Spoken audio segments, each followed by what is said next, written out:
So guys इस video में लेकर आए हैं आप लोग के लिए एल का 36वां वीडियो और क्लास है आप लोग का 837। डिस्क्रिप्शन बॉक्स खोलेंगे फ्रेंड्स तो आप लोग को शुरू से मिल जाएगा L1 L2 L3। आप लोग पहले उसको देख लीजिएगा, उसके बाद ही इसको सीरियल नंबर से देखिएगा। चलिए फ्रेंड्स स्टार्ट करते हैं। सबसे ऊपर जो पहला वर्ड है फ्रेंड्स वो है आप लोग का ला सूट। ला सूट मीन्स होता है मुकदमा या अभियोग। ओके, लॉ ऑफ नेचर तो आप लोगों को पता ही है।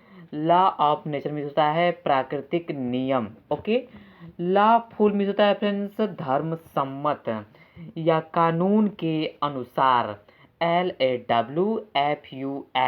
और फ्रेंड्स इसी वर्ड में हम लोग LY जोड़ देंगे तो लॉफुली हो जाएगा। लॉफुली मीन्स होता है स्वेच्छाचारी या आप लोग कामा लगा लिख सकते हैं यहाँ पर न्यायानुसार। ठीक है, LAWFULLY।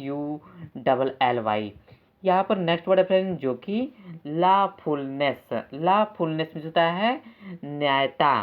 ठीक है, या स्वेच्छाचारिता। ओके, ध्यान रखिएगा, न्यायता या स्वेच्छाचारिता। लाइक मिस होता है फ्रेंड्स आश्चर्य सूचक अव्यय। और फ्रेंड्स जो लास्ट वर्ड है वो है आप लोग का लॉलेसनेस।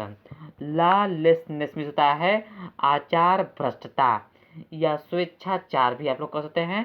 तो लॉलेसनेस का मतलब आचार भ्रष्टता या स्वेच्छाचार। चलिए फ्रेंड्स आगे मिलते हैं आप लोगों से 7 नए वर्ड लेकर के एल का 37 वीडियो में। नमस्कार।